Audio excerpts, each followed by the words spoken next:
It used to be when I was a kid, wanted to be a sportscaster, I would go to the newspaper columnist or I would go to the sports show host, and they didn't sound anything like the fan.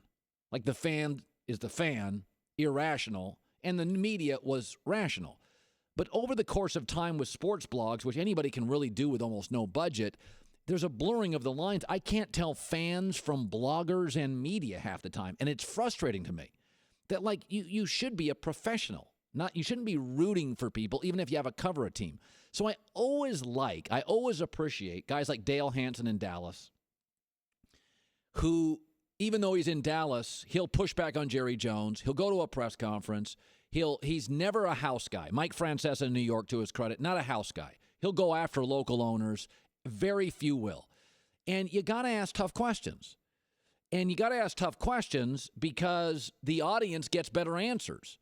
And so if you're really trying to serve my listeners, you ask questions so they get really interesting answers. Greg Cosell gives you interesting answers. You win, I win. So this Patriots reporter, this guy named Paul Perillo, asked a really uncomfortable question to Rex Ryan, and the winner is you and I, because Rex Ryan gets mad, and then Rex Ryan starts pouting. But it would never happen unless Paul Perillo would ask a very difficult question on a conference call, which is kind of uncomfortable and kind of insulting, but it gets a really authentic reaction. Here's the question on the conference call. You refer to yourself as an above-average coach, but you look at Bill Belichick's winning percentage against everybody else and against you, and it's higher against you. Can those two things make sense to you, that you're an above-average coach, but the record doesn't really say that? Yeah, well, I don't know. I guess that's the way it is. You guys would know better than me. Pouting. Rex, your thoughts on Tyrod Taylor? Above-average quarterback. See, he's pouting now. You got Rex Ryan to be upset.